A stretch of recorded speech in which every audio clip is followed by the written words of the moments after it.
Romanos capítulo 1, de 8 a 15. Primeiramente dou graças a meu Deus, mediante Jesus Cristo, no tocante a todos vós, porque em todo o mundo é proclamada a vossa fé. Porque Deus, a quem sirvo em meu espírito, no evangelho de seu Filho, é minha testemunha de como incessantemente faço menção de vós em todas as minhas orações, suplicando que, em algum tempo, pela vontade de Deus, se me ofereça boa ocasião de visitar-vos.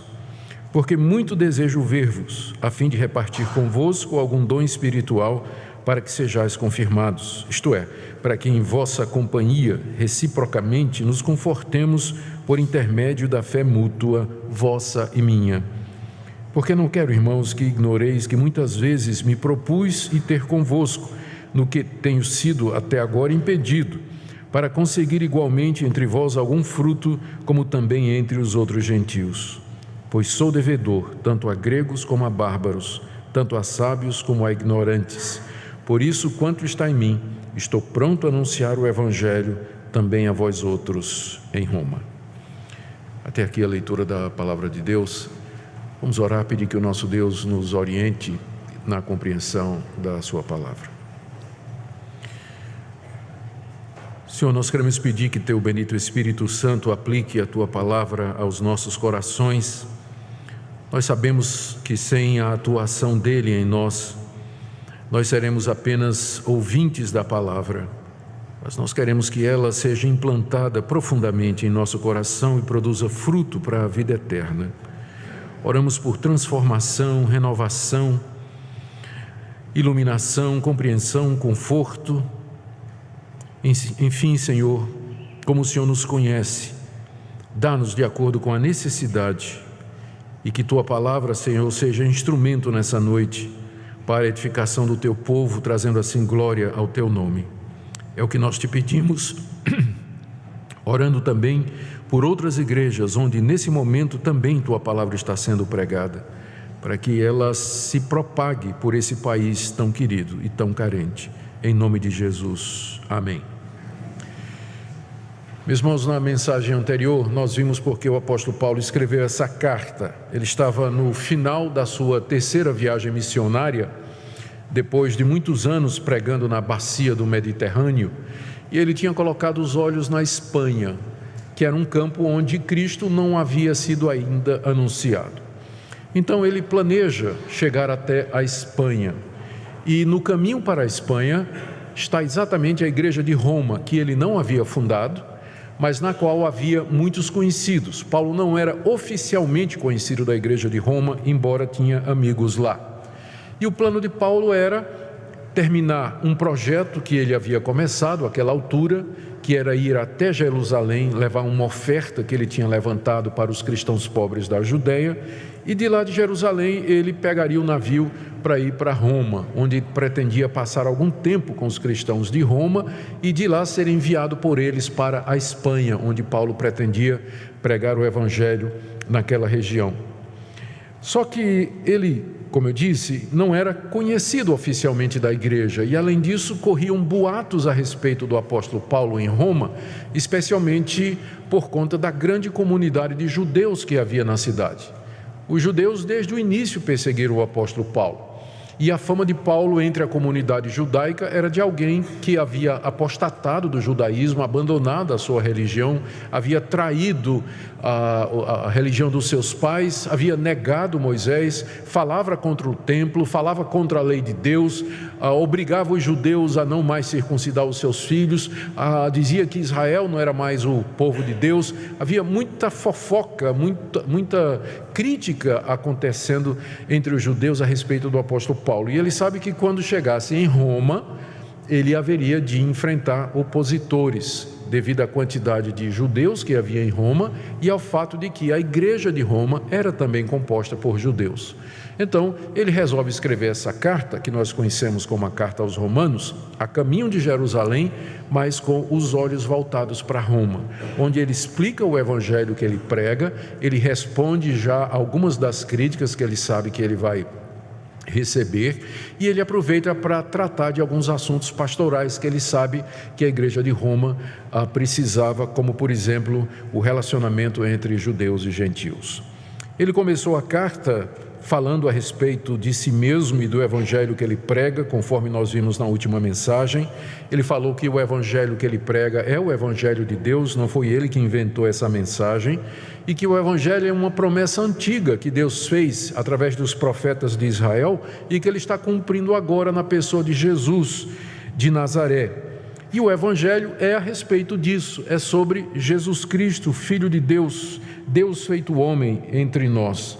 E esse evangelho deve ser pregado em todo o mundo. Por isso Paulo tem interesse de ir até Roma e de lá até a Espanha. Aqui na sequência do verso 8 a 15, tudo isso que eu disse foi do verso 1 até o verso 7. Agora na sequência do verso 8 até o verso 15, Paulo fala do grande amor que ele tem pelos cristãos de Roma e fala do desejo que tem em visitá-los e dos seus planos de estar com eles. E ao fazer isso, Paulo revela um coração amoroso, pastoral, preocupado, e nos dá acesso ao espírito daquele que é e foi o maior missionário de todos os tempos do cristianismo. Hoje à noite eu queria ver com vocês esse amor que Paulo tinha por aquelas pessoas, que ficou demonstrado no fato de que Paulo orava constantemente por eles, também no desejo que Paulo tinha de ter comunhão com eles, e também porque Paulo se sentia devedor a eles para pregar o evangelho. O meu alvo, ao fazer essa exposição, é tentar aprender com o apóstolo Paulo o que é ser crente. O que é que significa ser um crente piedoso?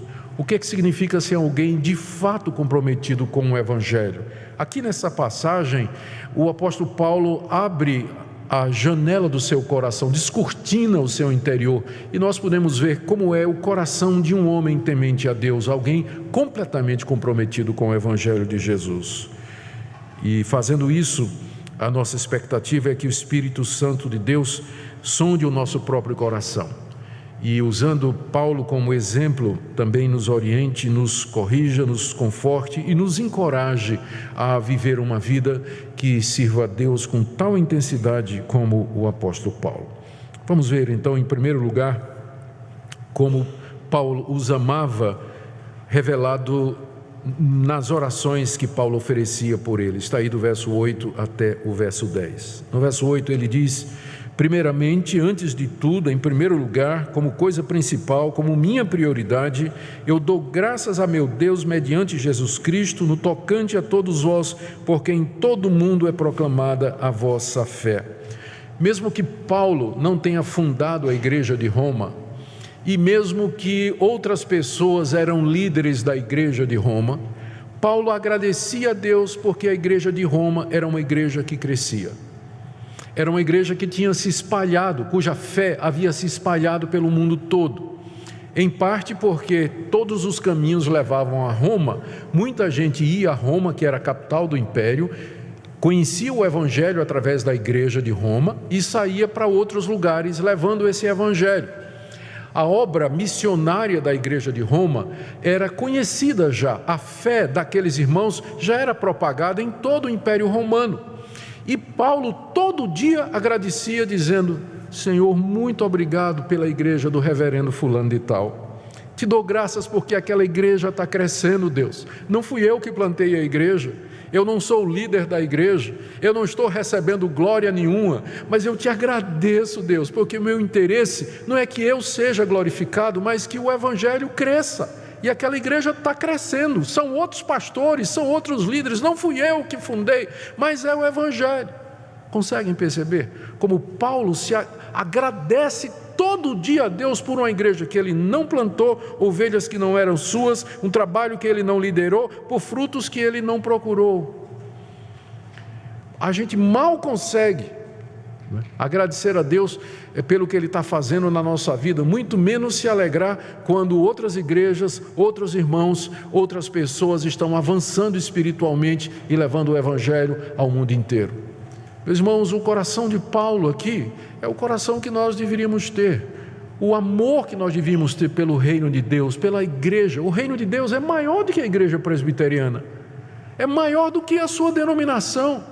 Deus tem 7.000 que não dobraram o joelho a Baal. Há milhares e milhões de cristãos em todo lugar que creem no Senhor Jesus como você crê. E nós temos que nos alegrar com esse fato, com o progresso do Evangelho, ainda que não seja da nossa denominação. Mas onde o verdadeiro Evangelho está sendo ensinado, nós temos que ajoelhar diante de Deus e dizer: Deus, eu agradeço, primeiramente, antes de mais nada, antes de agradecer por mim, porque o teu Evangelho, a tua igreja está crescendo no mundo. Essa é a razão pela qual a igreja, desde o início, ela foi chamada pelos teólogos de católica e universal. Infelizmente, a igreja de Roma mais tarde vai pegar o termo católica para ela, mas um dos atributos da igreja é que ela é católica. A católica significa simplesmente que ela é do tamanho do mundo, ela se estende pelo mundo todo. A fé é universal, é de todas as raças, é de todos os povos, e não somente nossa. Então, o alegrar-se pelo avanço do reino de Deus, pela propagação da semente em todo o mundo, isso estava no coração do apóstolo Paulo e mostrava como ele de fato amava aqueles irmãos, não é? Primeiramente, dou graças a meu Deus mediante Jesus Cristo no tocante a todos vós, porque em todo o mundo é proclamada a vossa fé. Graças a Deus. Os pastores deveriam desenvolver esse espírito mais, porque há muita concorrência às vezes, muita competição. Um pastor está alegre pelo sucesso do outro, tem que ser um pastor crente, para poder se alegrar com o sucesso de outros pastores. E aqui tem um pastor alegre pelo sucesso do pastor de Roma, o apóstolo Paulo, dando graças a Deus por isso. Nós deveríamos ter esse espírito entre nós que somos líderes. Paulo coloca isso como prioridade, já falei, e note que ele diz que ele dá graças ao seu Deus, o que revela essa intimidade, esse intenso envolvimento pessoal com Deus. O relacionamento de Deus com Paulo não era com a divindade distante. Ele pode se referir a Deus e dizer: é o meu Deus. E essa expressãozinha curta traz um mundo de significado, revela essa relação pessoal intensa do apóstolo Paulo, a ponto dele dizer: é o meu Deus com quem eu tenho esse relacionamento. E ele diz também no verso 8 que essa ação de graças é mediante Jesus Cristo, porque é somente através de Jesus Cristo que nós podemos chamar Deus de nosso. Senão ele não é o nosso Deus, senão ele é o Deus criador do universo, juiz universal de todos, e que haverá de nos julgar pela sua santa lei. Mas mediante Jesus Cristo eu posso dizer: ele é o meu Deus, com quem eu tenho um relacionamento pessoal constante, diário e profundo. Uma ironia: Paulo está agradecendo porque a fé da igreja de Roma é proclamada em todo o mundo.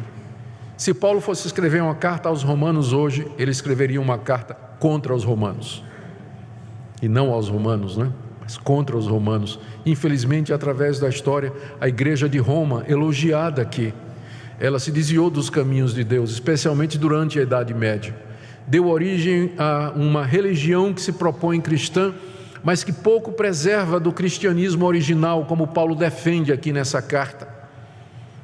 Pouco hoje apresenta desse cristianismo original, carecendo de uma reforma que já aconteceu no século XVI e de mais outras, o que mostra que situações podem mudar, e mesmo igrejas que receberam, a igreja que recebeu a carta escrita pelo apóstolo Paulo, onde se encontra contido o verdadeiro evangelho de Deus, com o tempo ela pôde apostatar e se desviar do santo caminho e da reta doutrina.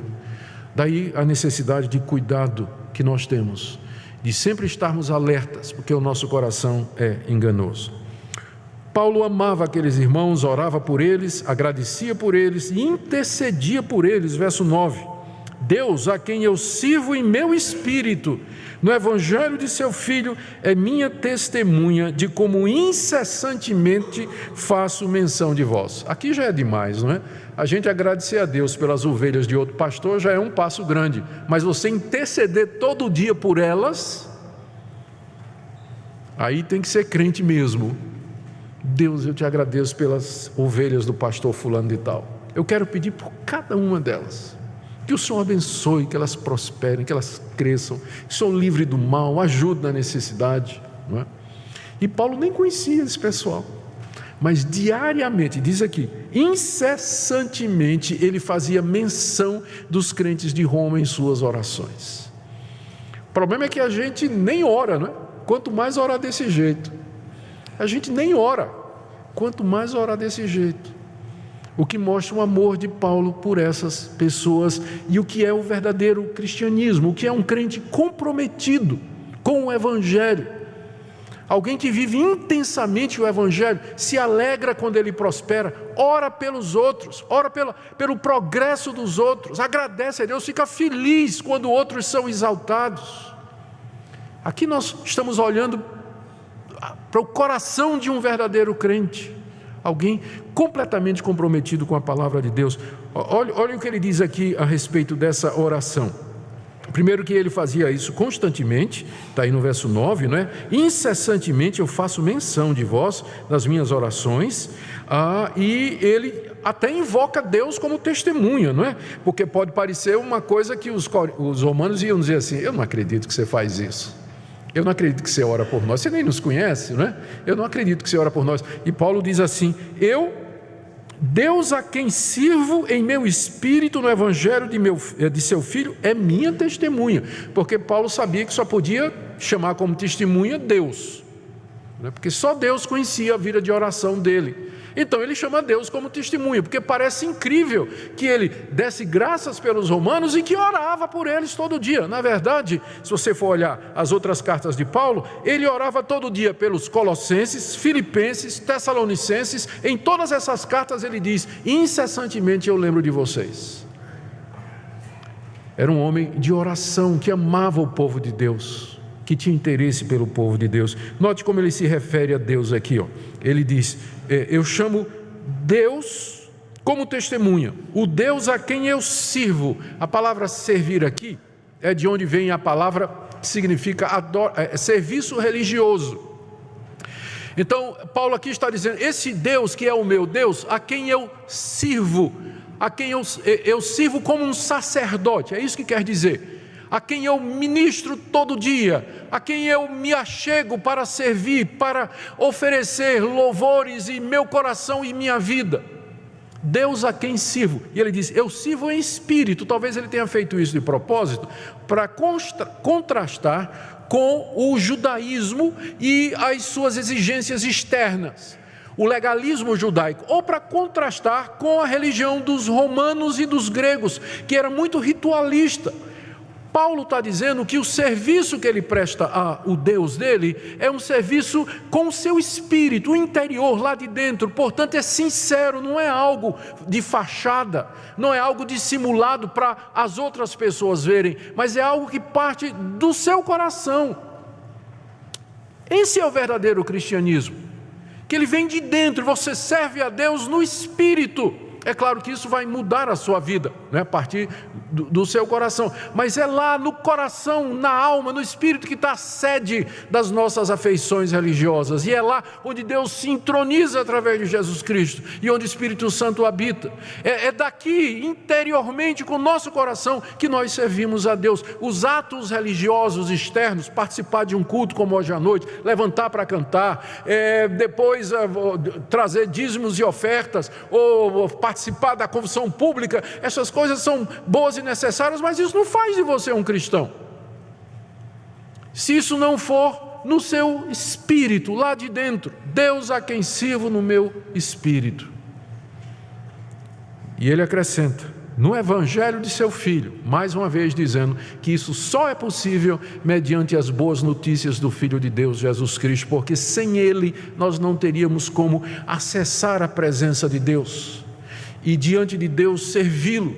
e honrá-lo e glorificá-lo e nos entregar a nós mesmos a Ele e orar e interceder. Só no Evangelho de Cristo é que nós podemos chegar ao verdadeiro Deus. Não há outro caminho, não é o caminho da sua religiosidade, não é o caminho das suas obras, não é o caminho da sua moralidade ou de qualquer outra coisa que parta de você, mas é serviço a Deus mediante o Evangelho do Filho dele. Não tem outro caminho para nós nos achegarmos a Deus e servi-lo, a não ser através do Evangelho. É esse Deus que Paulo chama como testemunha e diz: eu sei que parece incrível o que eu estou dizendo, que eu oro por vocês todo dia, mas o Deus a quem eu sirvo no meu espírito, no Evangelho do seu Filho, Ele é testemunha de que todo dia, quando eu dobro os joelhos para orar, eu me lembro de vocês. E eu oro: Senhor, abençoa os irmãos de Roma, ajuda-os. Roma, centro do império, capital daquele estado poderosíssimo, onde os cristãos estavam sujeitos à perseguição, havia a ameaça dos próprios judeus, situação difícil, no meio dos pagãos. Senhor, abençoa aqueles irmãos lutando para viver a vida cristã ali. Paulo fazia isso todo dia. Isso fazia parte do serviço que ele oferecia a Deus. E não somente isso, vai mais, Paulo não somente dava graças por eles, não somente orava por eles, mas Paulo dizia: Deus, um dia eu quero visitar esses irmãos, um dia eu quero estar com eles. Verso 10: em todas as minhas orações, suplicando que em algum tempo, pela vontade de Deus, se me ofereça boa ocasião de visitar vocês. Então, ele não era do tipo assim: estou orando por aqueles irmãos, mas eu não quero eles lá em Roma e eu aqui em Jerusalém, né? O amor de Paulo era tão concreto e real que ele, na verdade, ele queria estar com aqueles irmãos. Isso mostra uma coisa que eu sei que você já descobriu na prática: você quer estar por quem você ora. Já notou isso? Que quando você começa a orar por uma pessoa, de repente você tem vontade de estar com aquela pessoa. Por isso que eu digo: você quer perdoar alguém? Aquela pessoa que lhe ofendeu, que lhe magoou, aquela pessoa que você detesta, começa a orar por ela. Daqui a pouco você vai estar dizendo: Deus, me dá uma oportunidade de almoçar com essa pessoa. Começa orando por aquela pessoa, né? Pedindo que Deus abençoe, que Deus faça prosperar, que ela arranje um namorado lindo, né? Maravilhoso, né? Mesmo que você não tenha. Então peça tudo, né? Deus abençoe. E daqui a pouco você vai perceber que você está dizendo assim: Deus, eu queria uma chance de me encontrar com essa pessoa, fazer amizade com ela. Eu sei que ela me ofendeu, mas agora eu comecei a orar por ela e o meu coração se abriu para ela. Percebem a relação? Paulo começa a orar por essas pessoas e ele então finalmente confessa: na verdade, irmãos, eu estou orando até para que Deus me dê uma boa ocasião para eu ir visitar vocês. Eu quero estar com vocês, eu quero ter comunhão com vocês. Esse é o meu desejo. E era uma coisa que Paulo já queria há muito tempo. Ele vai dizer isso lá no final da carta, capítulo 15, verso 23.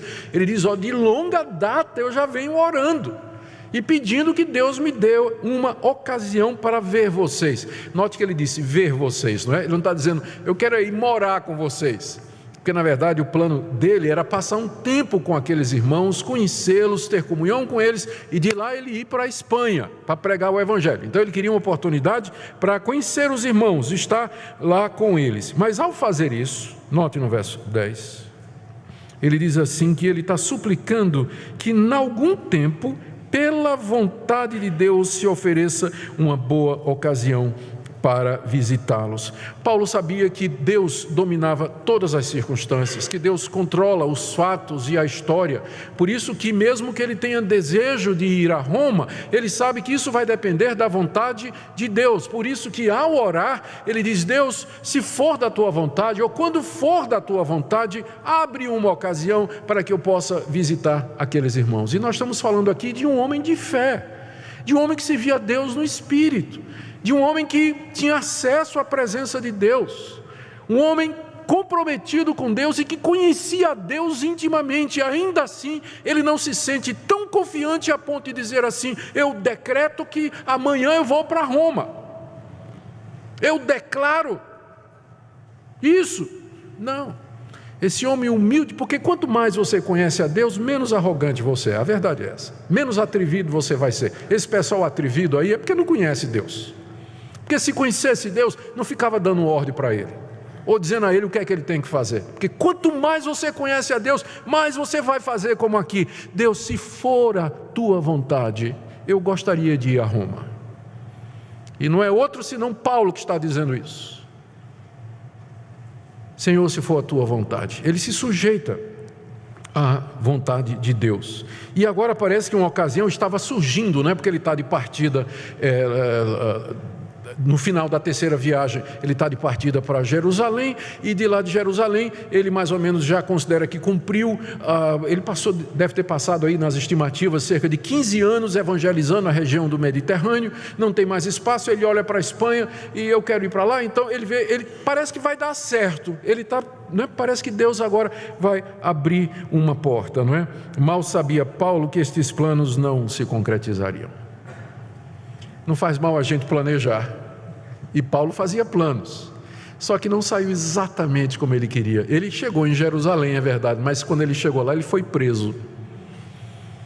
E no final ele chegou em Roma, é verdade, 2 anos depois, e acorrentado como prisioneiro político. E essa cidade que ele tanto amava e queria tanto ver, foi o palco da sua morte no ano 64, quando o imperador Nero mandou cortar sua cabeça na Via Ápia. Os planos nem sempre são como a gente quer, não custa fazê-los e dizer, Deus, se for a tua vontade. Era que Paulo fosse a Roma, mas não era exatamente como Paulo queria. Não era exatamente como Paulo queria. Aqui vemos, queridos, esse amor de Paulo por estes irmãos, cuja maioria ele não conhecia, de uma igreja que ele não fundou e com quem ele queria, de fato, ter um tempo e conhecê-los. Então, é dessa forma, em primeiro lugar, que Paulo mostra o amor dele para com aqueles irmãos. Mas é mais, Eu disse que Paulo desejava ter comunhão com eles. Versos 11 a 13. Ele diz no verso 11 que queria estar com eles e ministrar para eles. Verso 11, muito desejo ver-vos, a fim de repartir convosco algum dom espiritual, a fim de que sejais confirmados. Ou seja, eu queria ver vocês e, estando aí com vocês, oferecer a vocês aquilo que Deus me deu. Eu sou um mestre da palavra, eu sou um apóstolo, um pregador, e eu queria confirmar a fé de vocês. Vocês já são cristãos, vocês já aprenderam o evangelho, mas Deus me deu dons, Deus me deu habilidades, e eu quero usá-las para abençoar a vida de vocês. E logo em seguida, para os romanos não pensarem que Paulo assim é alguém que está dizendo, olha, eu vou aí abençoar vocês, eu vou ensinar e vocês vão aprender. Em seguida ele diz, no verso 12, isso ele se explica, para que em vossa companhia reciprocamente nos confortemos por intermédio da fé mútua, vossa e minha. Então ele já corrige para não dar uma má impressão. Não é assim, eu quero ir aí porque eu quero pregar para vocês, porque eu vou ensinar e vocês vão aprender. Diz, não, na verdade, eu quero ir aí para que nós nos confortemos mutuamente. Primeiro, vocês observando a minha fé, observando os dons que Deus me deu, eu posso ministrar a palavra a vocês, e eu me sentindo encorajado com a fé que vocês têm, me sentindo animado, disposto a continuar, vendo a obra de Deus no meio de vocês. Ou seja, Paulo não era, apesar de ele ter chegado àquela estatura, ele nunca se via como tendo chegado a um ponto em que ele não podia ser ministrado por outra pessoa.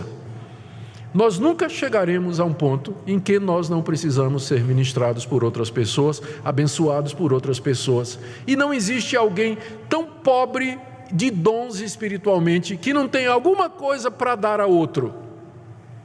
Sempre alguém pode se beneficiar da sua presença, da comunhão contigo, passando um tempo com você.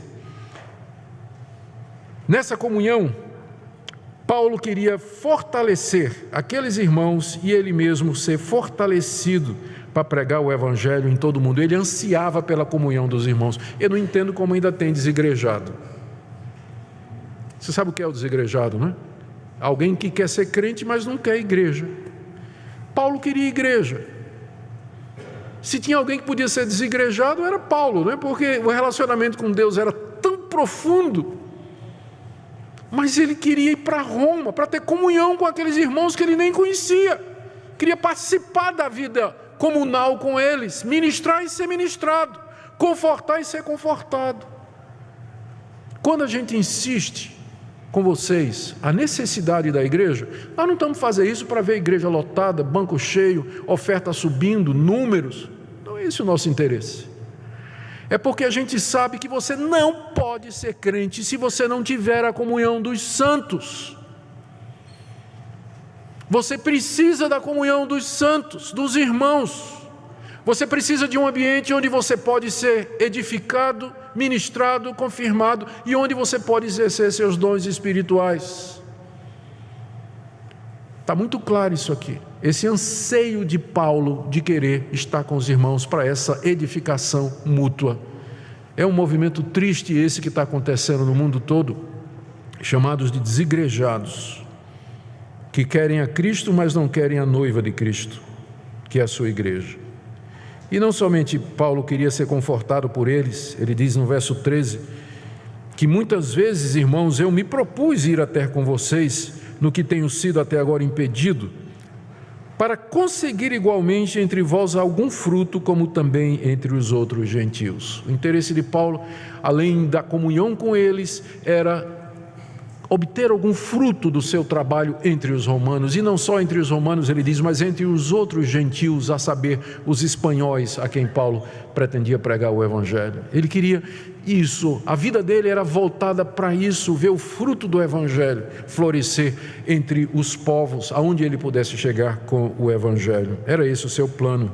E nisso ele tinha planejado ir muitas vezes, diz aí o verso 13, só que ele tinha sido impedido. Nem o apóstolo Paulo sempre conseguia as coisas do jeito que ele queria. Ele já fazia planos para ir para Roma, mas não dava certo. Provavelmente ele vai dizer isso no final da carta. A razão é que ele estava pregando, ainda tinha muito campo para evangelizar ali ao redor da bacia do Mediterrâneo. E quando ele plantava uma igreja, ele tinha que organizar aquela igreja, tinha que promover a eleição da liderança, deixar a igreja estruturada. Aí ele ia plantar outra igreja, depois voltava para ver como estavam os novos convertidos. Era um trabalho intenso e ele dia muito queria ir para Roma, mas não dava. O trabalho, o campo missionário exigia a sua presença ali. Ele não podia largar aqueles irmãos, embora agora ele pensava que estava chegando a hora. Aqui você vê o grande apóstolo Paulo ansiando e desejando a companhia dos crentes para consolo, conforto e busca do fruto espiritual. Que seja de lição para nós.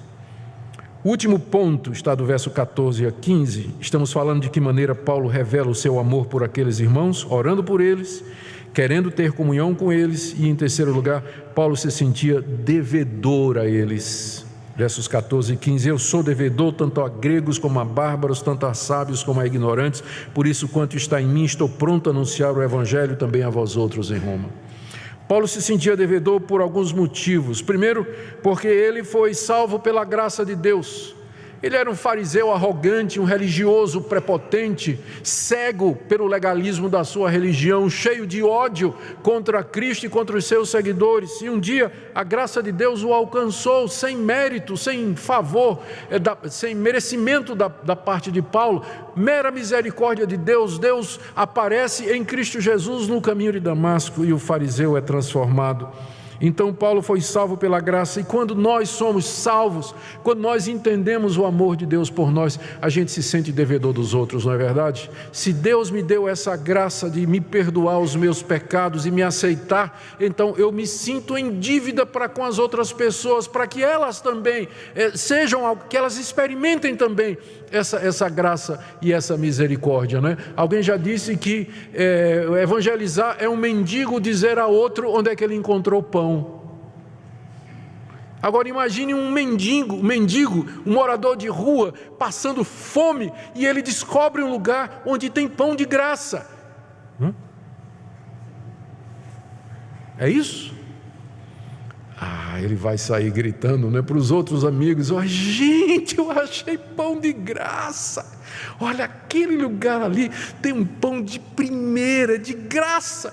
Ele se sente devedor, porque ele recebeu gratuitamente, misericordiosamente, aquilo que ele precisava da vida. Ele se sente em dívida. Se ele não contar para ninguém, ele vai se sentir um egoísta, ele vai se sentir culpado de que outras pessoas vão morrer sem pão, quando ele tem o pão e sabe onde encontrar. Por isso Paulo diz, eu sou devedor, porque a graça do Evangelho me alcançou, eu não posso ser outra coisa, eu não posso sentir outra coisa, porque eu recebi o perdão de pecados. E ele diz então que por isso, né, ele se sente devedor a gregos e a bárbaros. Aqui, só uma curiosidade, a palavra bárbaros tem origem, como é o nome daquela figura de linguagem? Por exemplo, clique, tem um nomezinho, né? É que a gente dá uma palavra a partir do som, é onomatopeia. Então, clique, não tem a palavra clique, mas porque faz aquele barulho, clique, a gente criou o verbo clicar, né?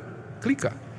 Os gregos se julgavam superintelectuais, a nata do universo, a raça nobre, isso a partir dos esforços de Alexandre o Grande, com a expansão da helenização cerca de 250 anos antes de Cristo, que dominou todo o império até que os romanos tomaram conta. Mas os gregos se achavam superior, e grego era a língua falada por todo mundo, era a língua dos educados. Quando vinha uma pessoa de outra nação que não falava grego, os gregos escutavam ele dizendo bárbaro. Daí criaram a palavra bárbaro. Bárbaro era quem não falava grego e era considerado ignorante. E entrou para a nossa língua exatamente por isso, né? Fulano é um bárbaro, né? Quer dizer, um rude, um ignorante, exatamente do bárbaro, porque o grego não, né? Ele não entendia, né, o que é que esses povos falavam, e então chamava de bárbaros, né? Gente que não fala grego, portanto ignorante, né? Gentinha, né? Não fala grego. Paulo então está usando o idioma da época, está usando uma palavra que era muito conhecida na época. Ele diz, eu sou devedor tanto a gregos quanto aos não gregos, aos bárbaros, estes que os gregos menosprezam, porque para Paulo não tem diferença, todos pecaram e carecem da glória de Deus. A prova do que eu estou dizendo é que em seguida ele fala, tanto a sábios, que são os gregos, como a ignorantes, que são os bárbaros. Então ele diz, eu sou devedor à humanidade toda. Por quê? Porque não há um justo, não há um sequer, todos pecaram e carecem da glória de Deus, e só no Evangelho de Jesus Cristo, gregos e bárbaros podem encontrar a salvação. Então eu me sinto devedor, não é a um ou dois não, aos meus amigos, eu me sinto devedor a cada pessoa que mora nesse mundo. Me sinto devedor, porque eles estão perdidos, e eu sei onde tem pão, eu sei onde encontrar perdão, eu sei onde há graça e misericórdia. Por isso que ele diz, verso 15, que ele está pronto a ir anunciar o Evangelho também a vocês que estão em Roma. Queridos, o que é que nós podemos aprender aqui? Deixa eu tentar fazer um resumo aqui de alguns pontos, e depois eu quero trazer algumas aplicações práticas para nós. Primeiro, a gente não cansa de se maravilhar com o poder do Evangelho. Quem está dizendo estas coisas, quem tem esse coração amoroso, cheio de oração, de desejo de estar com aqueles irmãos que ele nunca viu e que se sente devedor a eles, é aquele Saulo de Tarso, fariseu arrogante, pretensioso, que achava que estava fazendo um favor a Deus, matando os cristãos, perseguindo os cristãos e jogando-os na cadeia. E o Evangelho mudou esse homem, de um fariseu endurecido, cheio de mágoa, de ódio, é agora um homem apaixonado pelo Evangelho, que ama as pessoas, ora pelas pessoas, quer estar com elas, quer aprender delas, quer ser edificado por elas, e se sente devedor, não que as pessoas lhe devem, ele é o grande pregador do Evangelho, mas ele se sente devedor das pessoas, porque ele recebeu uma graça não merecida. O Evangelho faz isso, ele muda pessoas, ele transforma pessoas, ele faz com que Saulo de Tarso seja o Paulo que escreve a carta aos Romanos. E eu queria que você cresce nisso nessa noite, no poder do Evangelho, de como Deus pode mudar a vida de uma pessoa, transformar uma pessoa, tirar o seu coração de pedra, o coração de mágoa, de ressentimento, de raiva com Deus e com a vida, e transformar numa pessoa leve, feliz, cheia de amor, que quer abençoar outras. É isso que o Evangelho quer fazer em nós, e é isso que significa ser cristão, é ser alcançado por esse Evangelho. Segunda coisa, aqui nós aprendemos o que é de fato uma vida piedosa espiritual, o que é uma pessoa comprometida com o Evangelho. Era a vida de Paulo, não é porque ele era apóstolo não. Se Deus não tivesse chamado ele para ser apóstolo, mas para ser um fazedor de tendas, ele teria esse mesmo coração, de servir a Deus, buscar a Deus, orar pelos outros, se interessar pelas pessoas, querer ter comunhão com elas e, quanto puder, abençoá-las com os dons que ele recebeu. Compare isso com sua vida. Nós aprendemos também desse texto a importância de estarmos em comunhão.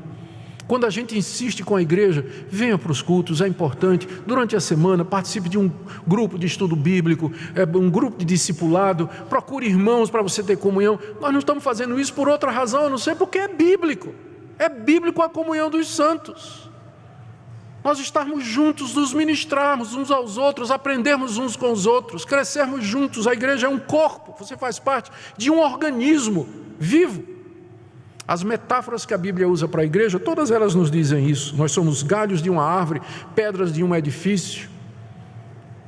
Fazemos parte dessa coletividade. Quarta coisa, a obrigação de pregar o Evangelho. Se você foi alcançado pelo Evangelho, por que é que você não se sente devedor? Se você sabe o caminho para Deus, você não se sente na obrigação a dizer isso para outra pessoa? Eu sei que há dificuldade natural do temperamento, às vezes você não tem palavra, o mundo de hoje é muito complexo para você. Se você disser assim, Jesus Cristo salva, cada uma dessas 3 palavras você vai precisar explicar. Aqui Jesus você se refere, o que Cristo você se refere, o que é que significa salvar, eu sei. Mas há ferramentas, há métodos, há meios, há caminhos para que você possa compartilhar a sua fé e dizer, ou pelo menos se você não consegue dizer a ninguém, você pode dizer, eu queria convidar você para ir na minha igreja. Mesmo que você não consiga explicar o Evangelho para alguém, mas você pode fazer um convite. Você pode dizer, olha, a minha igreja tem pregações e tudo, é www.pipg.org. Tá, tem programa tal, ou então em tal lugar tem um site que você pode... Então, olha, eu não sei explicar a minha fé, mas está aqui um Novo Testamento aqui para você. Tem um folheto aqui para você. Na saída ali, na bancada ali, tem um stand cheio de folheto. É de graça, pode pegar e levar. Então, há muitas formas de você dizer onde tem pão. Há muitas formas de você dizer. E finalmente lembremos de que a gente pode fazer planos, mas a resposta final é de Deus. Paulo não tinha a menor ideia de como é que ele ia para Roma. Ele foi, mas não foi bem como ele estava pensando. Mas Deus afinal cumpriu os seus planos, porque preso em Roma, Paulo escreveu Efésios, Filipenses, Colossenses e a carta de Filemão. Se ele tivesse solto, nós estaríamos privados dessas cartas. Mas lá da prisão, ele abençoou muito mais gente do que se ele tivesse seguido os planos dele. Ele evangelizou não somente... A gente não sabe nem se Paulo teve na Espanha, provavelmente nem foi para a Espanha, mas ele chegou lá de outra maneira, através dos seus escritos e das cartas da prisão. Porque o nosso Deus é soberano e Ele reina, e é a Ele que a gente quer servir. Que Deus nos ajude, irmãos, a que diariamente nós tenhamos um tempo para servir a esse Deus. Que Ele nos dê graça de buscar comunhão com os demais irmãos. Que Ele nos dê a graça de testemunhar do Cristo vivo, porque nós somos devedores a todos os homens desse Evangelho. Amém. Ó Deus, eu queria muito ser como o apóstolo Paulo. Eu queria ter esse coração de amor, de compaixão. Eu queria aprender mais a Te servir no meu espírito. Eu queria entender mais a profundeza do Evangelho, Deus. Eu já sou crente há tanto tempo, mas eu sinto que nem comecei. E quando eu penso nos jovens que estão aqui, tem tanta coisa pela frente, alguns deles desperdiçando a oportunidade, gastando o dia, Senhor, fazendo coisas que não têm repercussão nenhuma para a eternidade. Há tanto a conhecer, tanta gente por quem orar, tantas oportunidades de testemunhar. Senhor, me faz um crente melhor. Oro também pelo povo que o Senhor colocou nessa igreja, que me deu a responsabilidade de pastorear junto com meus irmãos presbíteros e pastores. Nos ajuda a nós mesmos a dar o exemplo de compromisso, de piedade, de devoção. Não permita que nenhum desses que estão sob o nosso cuidado se perca, mas que eles possam entender o Evangelho na sua plenitude e amar-te. Senhor, a gente não pode alcançar essa cidade sozinhos, mas se eles lembrarem que são devedores, se cada um deles, onde estiver, disser onde tem Evangelho, onde tem perdão, nós veremos Tua palavra se espalhando nessa cidade. Ajuda essa igreja e as demais igrejas, ó Deus, aqui, nessa região. Levanta pastores segundo o Teu coração, presbíteros segundo o Teu coração, diáconos segundo o Teu coração, professores de escola dominical, líderes de grupos, líderes das senhoras, de jovens. Senhor, derrama Teu Espírito Santo sobre a Tua igreja, dá-nos um verdadeiro avivamento espiritual, um despertamento para que nós Te sirvamos de todo o coração. Aplica essa palavra ao coração do Teu povo, é o que nós pedimos em nome de Jesus. Amém.